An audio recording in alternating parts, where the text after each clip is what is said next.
Venezuela தலைநகர் கராகஸில் ஒரு ராணுவ நடவடிக்கையில் அமெரிக்க படைகளால் கைது செய்யப்பட்டதைத் தொடர்ந்து வெளியேற்றப்பட்ட வெனிசுலா ஜனாதிபதி நிக்கோலஸ் மதுரோவும் அவரது மனைவி சிலியா புளோரஸும் நேற்று மன்ஹாட்டன் கூட்டாட்சி நீதிமன்றத்தில் முதலாக முன்னிலைப்படுத்தப்பட்டனர். இதன்போது போதைப்பொருள் குற்றச்சாட்டுகளில் தான் குற்றவாளி அல்ல என நிக்கோலஸ் மதுரோ கூறினார். அதே நேரம் மதுரோவின் மனைவி சிலியா புளோரஸும் குற்றமற்றவர் என்று வாதிட்டார். அரை மணி நேர விசாரணைக்கு முன்னதாக மதுரோவுக்கு ஆதரவான மற்றும் எதிரான பல போராட்டக்காரர்கள் நீதிமன்றத்திற்கு வெளியே கூடியிருந்தனர். நிக்கோலஸ் மதுரோ கணுக்கால்களில் விலங்கிடப்பட்டு ஆரஞ்சு மற்றும் பழுப்பு நிற சிறைச்சாலையுடையுடன் நீதிபதி முன்னிலையில் முன்னிலைப்படுத்தப்பட்டார். இதன்போது நான் நிரபராதி, நான் குற்றவாளி இல்லை, நான் ஒரு ஒழுக்கமான மனிதன், நான் இன்னும் என் நாட்டின் ஜனாதிபதிதான் என்று 63 வயதான மதுரோ ஒரு மொழிபெயர்ப்பாளரின் மூலம் நீதிபதியிடம் வலியுறுத்தினார். விசாரணைகளின் பின்னர் வழக்கு மார்ச் 17 ஒத்திவைக்கப்பட்டது. மதுரோவும் அவரது மனைவி சிலியா புளோரஸும் மன்ஹாட்டனில் உள்ள நீதிமன்றத்தில் உரையாற்றிய போது ஐநா பாதுகாப்பு கவுன்சில் வடக்கே சில மைல்கள் தொலைவில் ஒரு அவசர கூட்டத்தை நடத்தியது. அங்கு பல மக்கள் அமெரிக்காவின் ஆக்கிரமிப்பு குற்றத்தை கண்டித்தனர். மேலும் பொதுச் செயலாளர் ஆண்டோனியோ குட்டேரஸ் இந்த நடவடிக்கை சர்வதேச சட்டத்தை மீறுவதாக கூறினார்.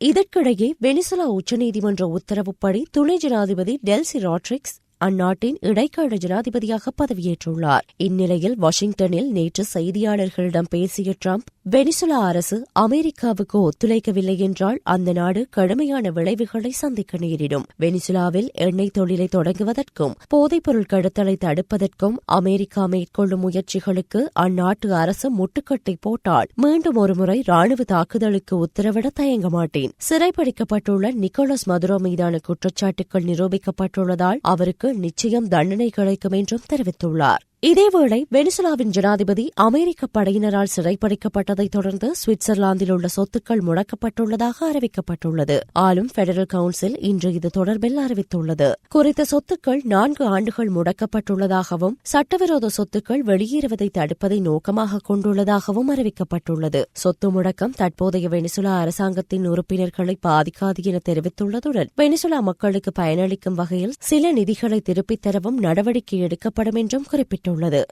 தற்போதுள்ள நெறி வரையறைகளுக்குள் தேசிய முன்னுரிமைகளை அடையாளம் கண்டு 2026 ஆண்டிற்கான நிதி ஒதுக்கீடு செய்யப்பட்டுள்ளது என்றும் மக்களின் நலனுக்காக அதிகபட்ச செயற்திறனுடன் அந்த நிதி ஒதுக்கீடுகளை பயன்படுத்துவது அனைத்து அமைச்சுக்களின் செயலாளர்கள் மற்றும் அரசு அதிகாரிகளின் பொறுப்பாகும் என்று ஜனாதிபதி அனுரகுமார திசாநாயக்க தெரிவித்தார்.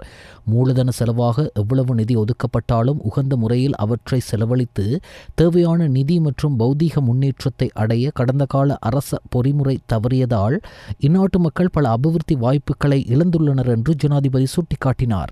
மேலும் சில சந்தர்ப்பங்களில் வரவு செலவு திட்டத்தை தயாரிக்கும் போது செலவு செய்யப்படாத நிதி என்று கணிக்கப்படும் சூழ்நிலை நாட்டில் இருந்ததாக சுட்டிக்காட்டிய ஜனாதிபதி இன்று எந்தவித தாமதமும் இன்றி தேவையான நிதியை உரிய முறையில் பெற்றுக்கொள்வதற்கு அவசியமான பின்னணி உருவாக்கப்பட்டுள்ளதாகவும் குறிப்பிட்டார். அமைச்சுக்களின் செயலாளர்களுடன் ஜனாதிபதி அலுவலகத்தில் நேற்று முற்பகல் நடைபெற்ற கலந்துரையாடலின் போதே ஜனாதிபதி அனுரகுமார் திசாநாயக்க இதனை தெரிவித்தார். இங்கு உரையாற்றிய ஜனாதிபதி சர்வதேச நாணய நிதியத்துடன் ஏற்படுத்திக் கொள்ளப்பட்ட நீட்டிக்கப்பட்ட கடன் வசதியின் வரையறைகளின்படி தேசிய உற்பத்தியில் 13% மாத்திரமே செலவிட முடியும் என்று சுட்டிக்காட்டினார். அதில் குறைந்தபட்சம் 4% மூலதன செலவாக ஒதுக்கப்பட வேண்டும் என்றும் அதன்படி நாட்டின் அத்தியாவசிய தேவைகளுக்கு முன்னுரிமை அளித்தல் என்ற அடிப்படையில் அமைச்சுகளுக்கான நிதி ஒதுக்கப்பட்டுள்ளதாகவும் ஜனாதிபதி சுட்டிக்காட்டினார். நாட்டின் பிரதான முதலீட்டாளர் அரசாங்கம் என்ற வகையில் மூலதன செலவீனங்களுக்காக இந்த ஆண்டு வரவு செலவு திட்டத்தில் 1400 பில்லியன் ரூபாய் ஒதுக்கப்பட்டுள்ளதாகவும் அதற்கு மேலதிகமாக டித்வா சூறாவளியால் ஏற்பட்ட சேதங்களை சீர் செய்வதற்காக கூடுதலாக 500 மில்லியன் ரூபாய் ஒதுக்கப்பட்டுள்ளது தாகவும் சுட்டிக்காட்டினார். ஒதுக்கப்பட்ட நிதியை முறையாக நிர்வகிப்பதன் மூலம் எதிர்பார்க்கும் பௌதீக முன்னேற்றத்தை அடைவதே அமைச்சுக்களின் செயலாளர்களுக்குள்ள முதன்மை பொறுப்பு என்றும் முன்மொழியப்பட்ட திட்டங்களை செயற்படுத்த தவறினால் மக்களுக்கு கிடைக்க வேண்டிய நன்மைகள் அதன் ஊடாக இழக்கப்படும் என்றும் ஜனாதிபதி வலியுறுத்தினார். 2026 ஆண்டில் அமைச்சு மட்டத்தில் செயற்படுத்த திட்டமிடப்பட்டுள்ள வேலை திட்டங்கள் மற்றும் ஒதுக்கப்பட்டுள்ள நிதிகளை பயன்படுத்தல் குறித்தும் இதன்போது தனித்தனியாக விடயங்கள் முன்வைக்கப்பட்டன. ஜனாதிபதியின் செயலாளர் கலாநிதி நந்திக சனத் குமாரநாயக்க மற்றும் அனைத்து அமைச்சுக்களின் செயலாளர்கள் உட்பட நிதியமைச்சின் சிரேஷ்ட அதிகாரிகள் இந்நிகழ்வில் கலந்து கொண்டனர். பெட்ரோலிய கூட்டுத்தாபனத்தின் மாதாந்த எரிபொருள் விலை திருத்தத்தின்படி நேற்று நள்ளிரவு முதல் நடைமுறைக்கு வரும் வகையில் எரிபொருள்களின் விலையில் மாற்றம் செய்யப்பட்டுள்ளது. 335 ரூபாவாக இருந்த ஆக்டேன் 95 ரக பெட்ரோல் லீட்டர் ஒன்றின் விலை 5 ரூபாவினால் அதிகரிக்கப்பட்டுள்ளதுடன் அதன் புதிய விலை 340 ரூபாவாகும். இதேவேளை 275 ரூபாவாக இருந்த ஒட்டோ டீசல் லீட்டர் ஒன்றின் விலை 2 ரூபாவினால் அதிகரிக்கப்பட்டுள்ளதுடன் அதன் புதிய விலை 279 ரூபாவாகும். இதேவேளை 318 ரூபாவாக இருந்த சூப்பர் டீசல் லீட்டர் ஒன்றின் விலை 5 ரூபாவினால் அதிகரிக்கப்பட்டுள்ளதுடன் அதன் புதிய விலை 323 ரூபாவாகும். மேலும் மண்ணெண்ணெய் 2 ரூபாவினால் அதிகரிக்கப்பட்டு 182 ரூபாவாக விற்பனை செய்யப்பட உள்ளது. ஆக்டேன் 95 ரக பெட்ரோலின் விலையில் எந்த மாற்றமும் மேற்கொள்ளப்படாது 294 ரூபாவிற்கே விற்பனை செய்யப்பட உள்ளது.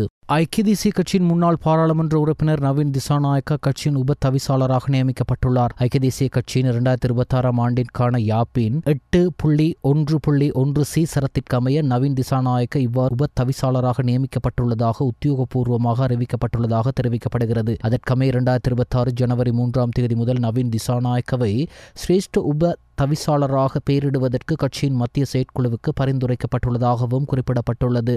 அத்துடன் கட்சியின் யாப்பின் 7.1a சரத்திற்கு அமைய திசாநாயக்க ஐக்கிய தேசிய கட்சியின் மத்திய செயற்குழு உறுப்பினராகவும் செயற்படவுள்ளார். அனுராதபுரம் கலின்பிந்துருவெவ பிரதேசத்தில் நபரொருவர் வீடொன்றுக்கு தீ வைத்த சம்பவத்தில் பலத்த காயமடைந்து வைத்தியசாலையில் அனுமதிக்கப்பட்டிருந்த பெண்ணும் உயிரிழந்தார். குடும்ப தகராறு காரணமாக இன்று அதிகாலை 2 மணியளவில் கலின்பிந்துருவெவ போலீஸ் பிரிவிற்குட்பட்ட நுவரகம் கொலனி படிகாரமடுவ பிரதேசத்தில் பெட்ரோல் ஊற்றி நபரொருவர் தனது வீட்டை தீ வைத்துள்ளார். தீயினால் தீயை வைத்த 43 வயதுடைய நபரும் அவரது 13 வயதுடைய மகளும் சம்பவ இடத்திலேயே உயிரிழந்தனர். தீயில் சிக்கிய 36 வயதுடைய மனைவி, 15 வயதுடைய மகள், 20 வயது மகன் மற்றும் 66 வயதுடைய பாட்டி ஆகியோர் தீக்காயங்களுக்கு உள்ளாகி அனுராதபுரம் போதனா வைத்தியசாலையில் அனுமதிக்கப்பட்டுள்ளனர். இந்நிலையில் இந்த சம்பவத்தில் படுகாயமடைந்த பெண்ணும் தற்போது உயிரிழந்துள்ளார். தந்தை வீட்டுக்கு தீ வைக்கும் சந்தர்ப்பத்தில் வீட்டில் 2 பெண் பிள்ளைகள், மனைவி மற்றும் மனைவியின் தாய் மட்டுமே இருந்துள்ளதுடன் சம்பவம் தொடர்பில் அறிந்ததும் மகன் அந்த இடத்திற்கு வந்துள்ளார். பின்னர் தாய் மற்றும் சகோதரிகளை காப்பாற்ற சென்ற 20 வயதுடைய மகனும் தீக்காயங்களுக்கு உள்ளாகியுள்ளார். தீ வைத்த நபர் அடிக்கடி மது அருந்திவிட்டு மனைவியை தாக்கி வந்துள்ளதாகவும் அவர்களுக்கு இடையில் இருந்த தகராறு காரணமாக பல சந்தர்ப்பங்களில் கலின்பிந்துருவெவ போலீஸ் நிலையத்தில் முறைப்பாடு செய்யப்பட்டு இரு தரப்பினருக்கும் எச்சரிக்கை விடுக்கப்பட்டுள்ளதாகவும் தகவல்கள் வெளியாகியுள்ளன. பல நாடுகள் இணையவழி ஊடாக கல்வி நடவடிக்கைகளை முன்னெடுக்கும் போது அந்தந்த நாடுகள் அதற்கான பாதுகாப்பு நடவடிக்கைகளையும் எடுத்துள்ளன. ஐக்கிய அமெரிக்காவை எடுத்துக்கொண்டால் the children's online policy protection act என்ற வழிமுறை ஊடாக பிள்ளைகளுக்கு பாதுகாப்பு வழிமுறையை பெற்றுக் கொடுத்து வருகிறது. ஐக்கிய ராஜ்யத்தை எடுத்துக்கொண்டால் சில்ட்ரன்ஸ் கோடு காணப்படுகின்றன. இதன் ஊடாக பாதுகாப்பை வழங்குகின்றன. ஐரோப்பிய ஒன்றியத்தை எடுத்து நோக்கினால் GDPR வழிமுறை ஊடாக இந்த பாதுகாப்பை பெற்றுக் கொடுக்கின்றன. இந்த புதிய கல்வி சீர்திருத்த திட்டத்தில் இவை உள்ளடக்கி காணப்பட வேண்டும். மிக அவசரமாக முறையான வழிமுறைகளை கையாளாமல் பூரண கலந்துரையாடலை முன்னெடுக்காமல் குறைந்தபட்சம் ஒயிட் பேப்பர், கிரீன் பேப்பர்களையேனும் முன்வைக்காமல் இந்த திட்டத்தை முறைசாரா முறையில் முன்னெடுக்க சென்றுதான் இந்த கல்வி சீர்திருத்த முன்னெடுப்புகள் இன்று ஆபாசமாக்கப்பட்டுள்ளது. ஆபாசமாக்கல் பாரதூரமான விடயமாகும். இதற்கு பொறுப்பு கூற வேண்டியது ஒரு தரப்பு மாத்திரமல்ல என்று கருதுகிறேன். அதிகாரிகளும் இதற்கு பொறுப்பு கூற வேண்டும். அரசியல்வாதிகளும் பொறுப்பு கூற வேண்டும். கொள்கை வகுப்பாளர்களும் பொறுப்பு கூற வேண்டும். நாட்டின் பிரதமரும் கல்வி அமைச்சரும் கட்டாயம் இதற்கு பொறுப்பு கூற வேண்டும். நமது நாட்டின் பிள்ளைகளின் உரிமைகளை மீறும் செயலே இதன் மூலம் நடந்துள்ளது. இதற்கு ஒருபோது மன்னிப்பு வழங்க முடியாது என்று எதிர்க்கட்சித் தலைவர் சஜித் பிரேமதாச தெரிவித்தார். மீரிகம பிரதேசத்தில் இன்று ஊடகவியலாளர்கள் எழுப்பிய கேள்விக்கு பதிலளிக்கும் போதே எதிர்க்கட்சித் தலைவர் சஜித் பிரேமதாச இவ்வாறு தெரிவித்தார். வெளிநாட்டு வேலைவாய்ப்பு மற்றும் சுற்றுலாத்துறையின் மூலம் 2025ஆம் ஆண்டில் $11 பில்லியன் வருமானத்தை ஈட்ட முடிந்துள்ளதாக வெளிவிவகார வெளிநாட்டு வேலைவாய்ப்பு மற்றும் சுற்றுலாத்துறை அமைச்சர் விஜித ஹேரத் தெரிவித்துள்ளார். வெளிநாட்டு பணவனுப்பல்கள் மூலம் $7 பில்லியன் அதிகமான வருமானமும் சுற்றுலாத்துறை மூலம் $3.2 பில்லியன் வருமானமும் ஈட்டப்பட்டுள்ளதாக அமைச்சர் சுட்டிக்காட்டியுள்ளார். இன்று காலை வெளிவிவகார அமைச்சில் நடைபெற்ற ஊடகவியலாளர் சந்திப்பில் கலந்து கொண்டு உரையாற்றிய போதே அமைச்சர் விஜித ஹேரத் இதனை தெரிவித்தார். மேலும் டித்வா புயலினால் ஏற்பட்ட பாதிப்புகளை கருத்தில் கொண்டு வெளிநாடுகளில் வாழும் இலங்கையர்கள் உள்ளிட்ட பல்வேறு தரப்பினர்களிடமிருந்து இதுவரை நன்கொடையாக சுமார் $85 பில்லியன் பணம் கிடைத்துள்ளதாகவும் அமைச்சர் விஜித ஹேரத் இதன்போது குறிப்பிட்டார். போதைப்பொருள் தொடர்பான குற்றச்சாட்டுகளுடன் தொடர்புடைய 500 போலீஸ் அதிகாரிகளுக்கு எதிராக ஒழுக்காற்று நடவடிக்கை எடுக்கப்பட்டுள்ளதாக போலீஸ் மா அதிபர் பிரியந்த வீரசூரிய தெரிவித்துள்ளார். குற்றம் சாட்டப்பட்டவர்களில் சிலர் அதிகாரிகளை பணி நீக்கம் செய்ய நடவடிக்கை எடுக்கப்பட்டுள்ளதாக அவர் குறிப்பிட்டார். அனுராதபுரம் போலீஸ் கல்லூரியில் இடம்பெற்ற நிகழ்வொன்றில் கலந்து கொண்ட போதே அவர் இந்த விடயத்தை கூறியுள்ளார். இந்த நிகழ்வில் கலந்து கொண்டு உரையாற்றிய போது பொதுமக்கள் பாதுகாப்பு அமைச்சர் ஆனந்த் விஜயபால பாதாள உலக குழுக்கள் திட்டமிட்ட குற்றச்செயல்கள் மற்றும் போதைப்பொருள் என்பனவற்றை நாட்டிலிருந்து ஒழிப்பதற்காக அரசாங்கம் பல வேலைத்திட்டங்களை முன்னெடுத்துள்ளதாக குறிப்பிட்டார். டித்வா சூறாவளியால் பாதிக்கப்பட்ட மக்களுக்கு நிவாரணம் வழங்குவதற்காக அரசாங்கம் செயற்படுத்தும் ரீபில்டிங் ஸ்ரீலங்கா நிதியத்திற்கு chartered accountant of Sri Lanka 10 million ரூபாய் நன்கொடை வழங்கியுள்ளது. அதற்கான காசோலையை சார்ட்டர்ட் அக்கவுண்டன்ட் ஆஃப் ஸ்ரீலங்காவின் தலைவர் திஷான் சுபசிங்க, உபத்தலைவர் அனோஜிடி சில்வா, முன்னாள் தலைவர் ஏஷான் குருப்பு மற்றும் பிரதான நிறைவேற்று அதிகாரி லக்மாலி பிரியங்கிகா ஆகியோர் ஜனாதிபதியின் செயலாளர் கலாநிதி நந்திக சனத்குமார் நாயக்கவிடம் அண்மையில் கையளித்தனர். இந்நிகழ்வில் வர்த்தக நாமம் மற்றும் நிறுவன தொடர்பாடல் பிரதானி உதார ஜெயசிங்கவும் கலந்து கொண்டார்.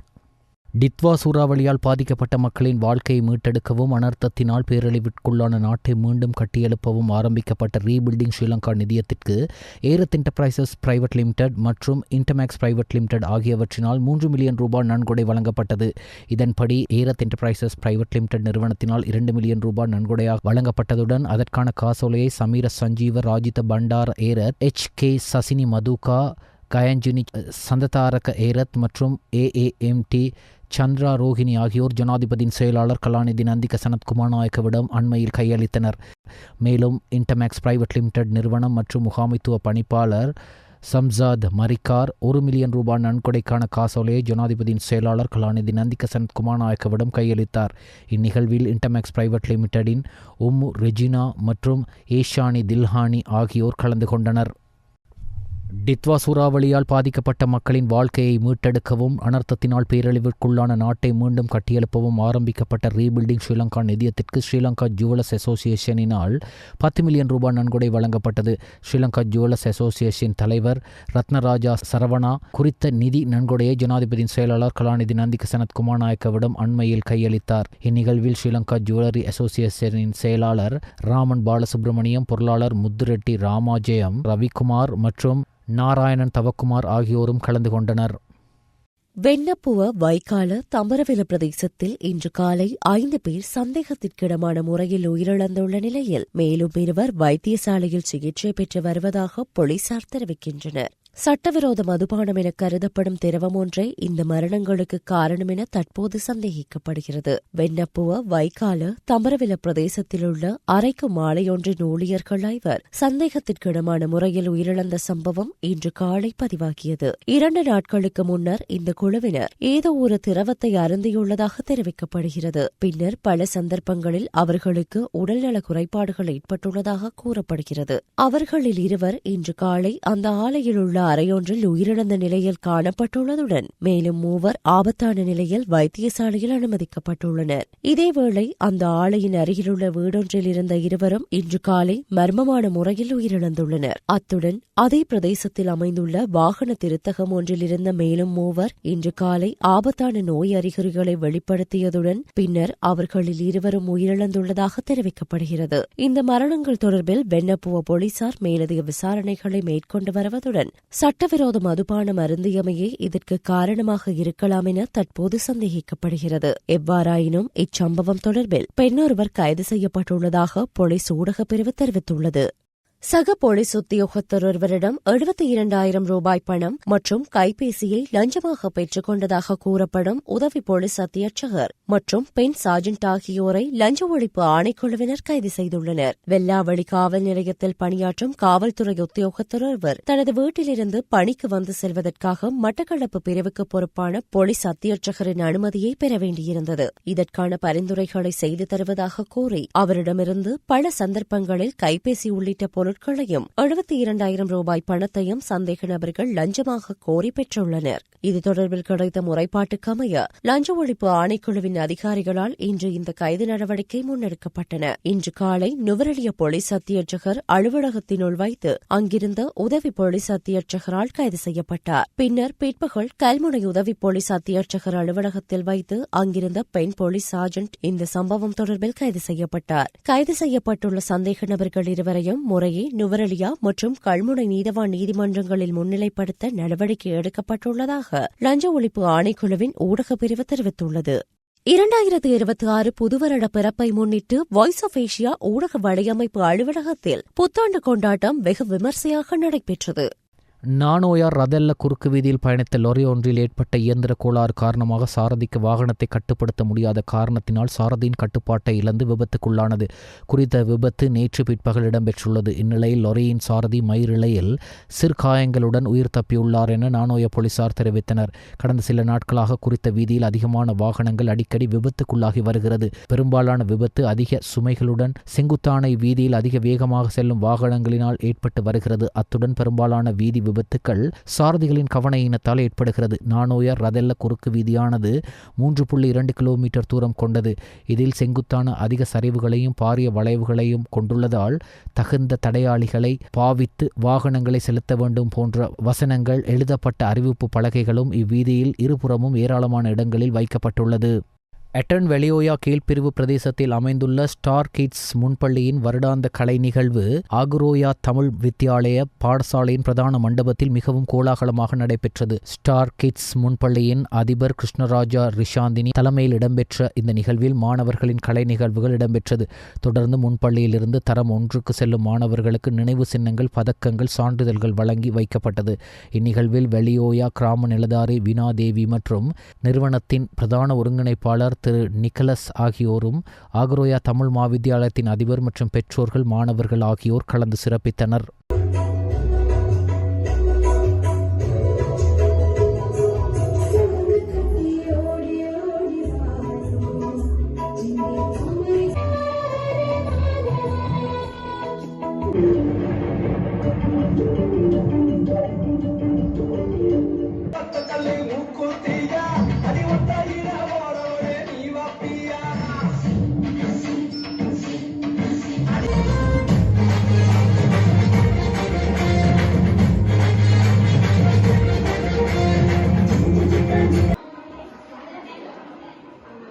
இலங்கைக்கு தென்கிழக்காக வங்காள விரிகுடா கடற்பரப்புகளில் நிலை கொண்டிருந்த கீழ் வளிமண்டல தளம்பல் நிலை தற்போது ஒரு குறைந்த அழுத்த பிரதேசமாக வலுவடைந்துள்ளதாக வளிமண்டலவியல் திணைக்களம் தெரிவித்துள்ளது. இத்தொகுதியின் தாக்கம் காரணமாக ஜனவரி 8 முதல் நாட்டில் குறிப்பாக வடக்கு, வடமத்திய, கிழக்கு, ஓவா மற்றும் மத்திய மாகாணங்களில் மழையுடனான வானிலை அதிகரிக்கும் என எதிர்பார்க்கப்படுவதாக அந்த திணைக்களம் வெளியிட்டுள்ள வானிலை முன்னறிவிப்பில் தெரிவிக்கப்பட்டுள்ளது. கிழக்கு, மத்திய, ஓவா, வடமத்திய மற்றும் வடக்கு மாகாணங்களில் அவ்வப்போது மழை பெய்யக்கூடும். ஓவா மாகாணத்திலும் நுவரெலியா, மாத்தளை, பொலனறுவை, மட்டக்களப்பு மற்றும் அம்பாறை மாவட்டங்களிலும் சில இடங்களில் 100 மில்லிமீட்டர் அளவான பலத்த மழை பெய்யக்கூடும். ஏனைய பிரதேசங்களில் பிற்பகல் 1 மணிக்கு பின்னர் ஆங்காங்கே மழை அல்லது இடியுடன் கூடிய மழை பெய்யக்கூடும். மத்திய மலைநாட்டின் கிழக்கு சரிவு பகுதிகளிலும் வடக்கு, வடமத்திய, வடமேல் மற்றும் கிழக்கு மாகாணங்களிலும் ஹம்பாந்தோட்டை, கம்பஹா, கொழும்பு மற்றும் மொனராகலை மாவட்டங்களிலும் அவ்வப்போது